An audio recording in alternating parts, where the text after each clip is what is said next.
Bismillahirrahmanirrahim. Assalamualaikum warahmatullahi wabarakatuh.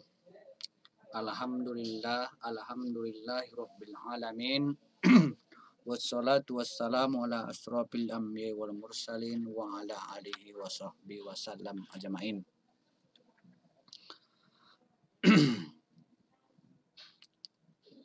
Kita tidak bosan-bosannya mengucapkan puji dan syukur kehadirat Allah Subhanahu wa taala yang memberikan kepada kita nikmat kesehatan, kelapangan waktu sehingga kita bisa melaksanakan rutinitas proses belajar mengajar di sekolah yang kita cintai ini.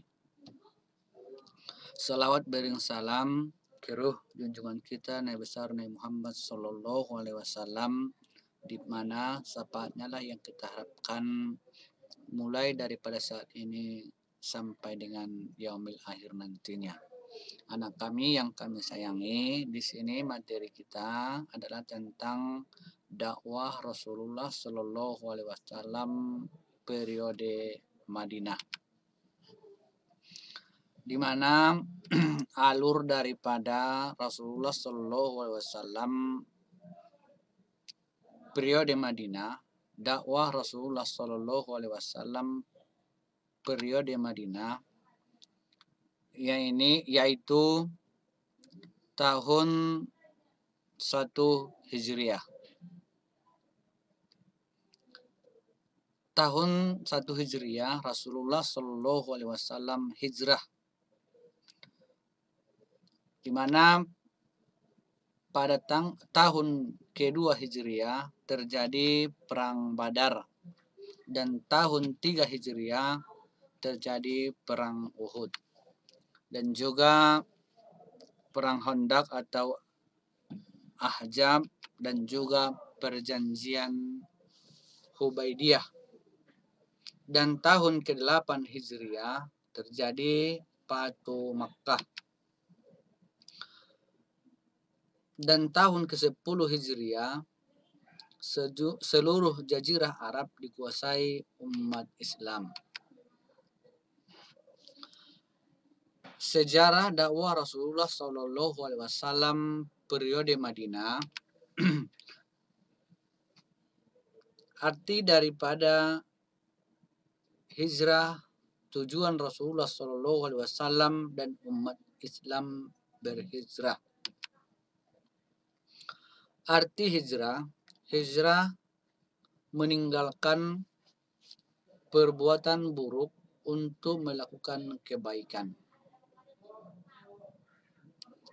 Arti daripada hakikat daripada hijrah meninggalkan perbuatan buruk untuk melakukan kebaikan, di mana dalam hal hijrahnya Rasulullah Shallallahu Alaihi Wasallam dari kota Mekah ke Madinah bukan sekedar untuk berpindah tempat, tapi daripada arti sesungguhnya hijrah itu, di mana setiap daripada bertambahnya usia kita harus semakin baik dan meninggalkan perbuatan-perbuatan yang maksiat. Jadi itu dalam hal arti daripada hakikat hijrah. Bukan sekedar pindah tempat, pindah dari negeri kafir ke wilayah Islami. Itu dalam hal arti hijrah. Adapun tujuan daripada hijrah menyelamatkan diri dan umat Islam dari tekanan, ancaman, dan kekerasan kaum kafir Quraisy yang berada di Makkah. Jadi, adapun tujuan daripada hijrahnya Rasulullah Shallallahu Alaihi Wasallam dengan umat Islam dan sahabat-sahabatnya, yang pertama adalah menyelamatkan diri dari tekanan ancaman kekerasan dari kaum kafir Quraisy yang berada di Makkah. Mana pada saat itu umat Islam masih sangat lemah atau masih sedikit. Yang kedua, agar memperoleh keamanan dan kebebasan dalam berdakwah serta beribadah, sehingga dapat meningkatkan usaha-usaha dalam berjihad di jalan Allah Subhanahu wa taala. Yang kedua daripada tujuan hijrah itu agar memperoleh keamanan diri dan umat Islam dan mendapatkan kebebasan dalam hal berdakwah, mengajak daripada penduduk agar bertauhidkan kepada Allah Subhanahu wa taala.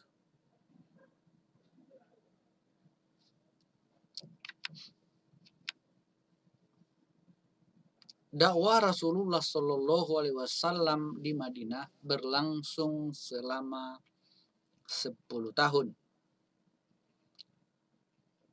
Dakwah daripada Nabi Muhammad Shallallahu alaihi wasallam berlangsung selama 10 tahun di Madinah.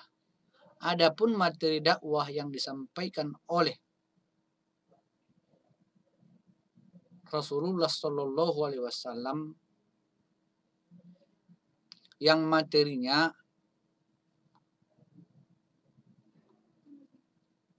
yaitu turun di Mekah surah 25 surah yang diturunkan di Madinah. Jadi materi dakwah di Madinah selain 89 surah yang diturunkan di Mekah, juga 25 surah yang diturunkan di Madinah. Jadi dalam Al-Quran itu ada surah Makkiyah dan juga ada surah Madaniyah. Surah Makkiyah adalah surah atau ayat Al-Quran yang turun di kota Mekkah, dan juga surah Madaniyah lah surah atau ayat yang Al-Quran yang diturunkan di Madinah. Adapun dalam hal ciri daripada surah Makkiyah adalah ayatnya itu tentang ketauhidan. Bapak ulangi sekali lagi, ayat Al-Quran yang diturunkan di Mekkah atau surah Makkiyah adalah tentang ketauhidan.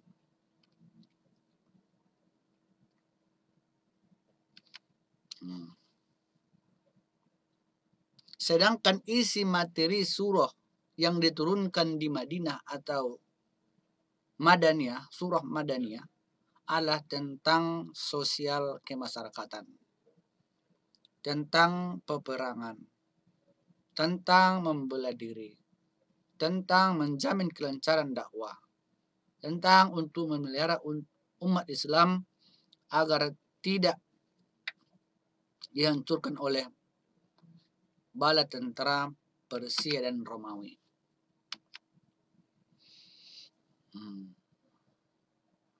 Jadi dalam hal dakwah yang disampaikan oleh Rasulullah Shallallahu alaihi wasallam meliputi daripada Kaisar Romawi Timur melalui utusan Rasulullah Shallallahu alaihi wasallam yang bernama Dihijah bin Khalifah. Tetapi Heraklius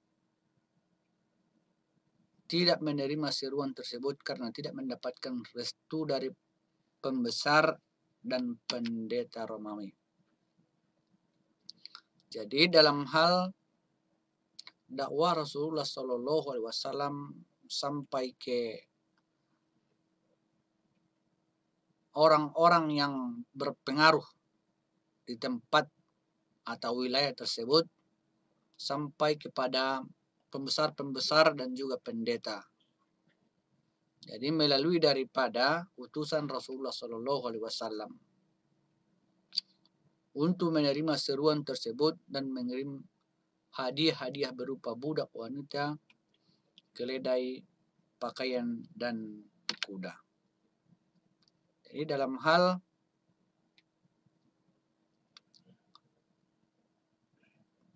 dakwah Rasulullah Shallallahu Alaihi Wasallam selain daripada sampai di Madinah, juga keluar daripada sampai kepada tempat-tempat di luar daripada Madinah. Adapun strategi dakwah Rasulullah Shallallahu Alaihi Wasallam di Madinah yang pertama lah dimulai dari diri sendiri. Cara atau metode melaksanakan dakwah sesuai dengan petunjuk Allah Subhanahu wa taala dalam Quran surah An-Nahl ayat 125. Berdakwah itu hukumnya wajib bagi Rasulullah Shallallahu Alaihi Wasallam dan umatnya. Jadi dalam hal menyampaikan kebaikan, menyampaikan daripada ketauhidan adalah hukumnya wajib bagi Rasulullah Shallallahu Alaihi Wasallam dan kita semua sebagai umatnya. Berdakwah dilandasi dengan niat ikhlas karena Allah Ta'ala semata. Dalam hal berdakwah atau menyampaikan kebaikan, keselamatan daripada orang-orang agar tidak atau terhindar daripada kerugian-kerugian, maka haruslah kita berdakwah atau mengajak kepada orang untuk melakukan kebaikan dengan niat ikhlas karena Allah semata. Usaha-usaha Rasulullah Shallallahu Alaihi Wasallam dalam mewujudkan masyarakat Islam, yang pertama membangun masjid. Adapun fungsi masjid sebagai berikut. Yang pertama, fungsi daripada masjid sarana membina umat Islam di bidang akidah. Di bidang akidah, ibadah, dan akhlak. Jadi Rasulullah Shallallahu Alaihi Wasallam membangun masjid sebagai sarana untuk yang pertama berdakwah tentang akidah, yaitu menyembah kepada Allah Subhanahu wa taala, tentang beribadah, syariat, dan akhlak yang baik. Sebagai sarana, fungsi daripada masjid sebagai sarana ibadah, khususnya salat 5 waktu dan Jumat. Fungsi daripada masjid sebagai tempat belajar dan mengajar tentang ajaran Islam, tempat pertemuan menjalin persaudaraan dan sarana sosial lainnya. Jadi itulah yang dibuat Rasulullah Shallallahu Alaihi Wasallam untuk masyarakat, untuk mewujudkan masyarakat yang Islami dengan membangunnya masjid. Dengan membangunnya masjid, yang kedua adalah mempersaudarakan antara kaum muhajirin dan ansor. Adapun kaum muhajirin dan kaum ansor, perbedaannya adalah kaum muhajirin ialah orang Islam yang berada atau umat Nabi Muhammad Sallallahu Alaihi Wasallam yang berada di kota Mekkah, dan kaum ansor adalah umat Islam atau orang yang beriman umat Rasulullah Sallallahu Alaihi Wasallam yang berada di Madinah. Jadi dalam hal perbedaan tempat ini, jadi Rasulullah Sallallahu Alaihi Wasallam mempersaudarakannya karena kita sudah bertauhidkan sama-sama kepada Allah Subhanahu wa taala dengan mengucapkan la ilaha illallah Muhammadar Rasulullah. Itulah yang mempersatukan atau mempersaudarakan dan juga sama-sama berkiblat kepada Ka'bah dan juga bertauhidkan yang sama. Jadi itulah yang dibuat Rasulullah Shallallahu Alaihi Wasallam mempersatukan. Sesungguhnya umat Islam itu, sesungguhnya orang yang beriman itu adalah bersaudara. Di mana saja pun dia berada, baik penduduk daripada kota Mekkah dan juga penduduk orang yang beriman yang berada di Madinah.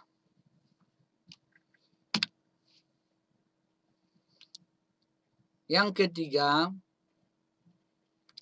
perjanjian saling membantu antara umat Islam dan non-Islam. Jadi Rasulullah Shallallahu Alaihi Wasallam membuat perjanjian saling membantu antar sesama manusia, meletakkan dasar-dasar politik, ekonomi, sosial yang Islami demi terwujudnya masyarakat yang madani.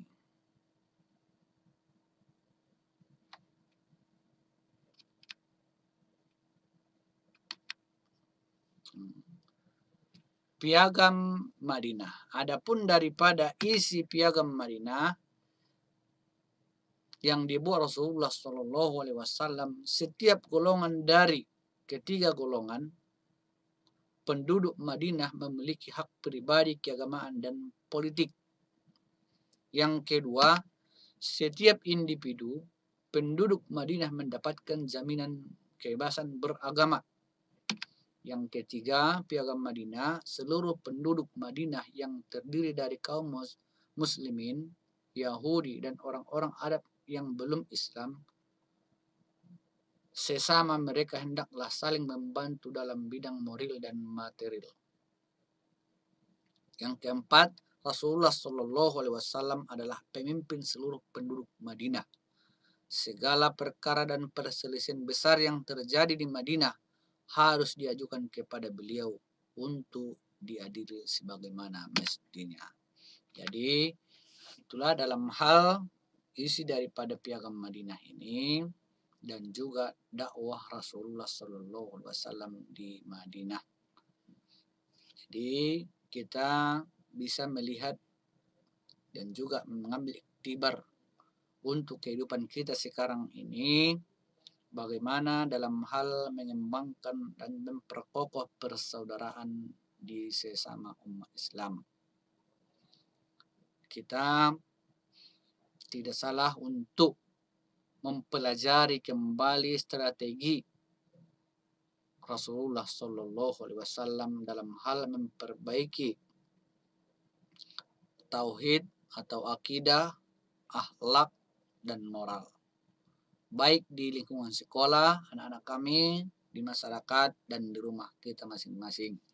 Jadi dalam hal pada kesempatan ini, itu dulu yang Bapak sampaikan. Mudah-mudahan nantinya bisa kita jelaskan kembali di pertemuan tatap muka secara normal di dalam kelas. Untuk itu, Bapak Iri dengan salam, Assalamualaikum warahmatullahi wabarakatuh.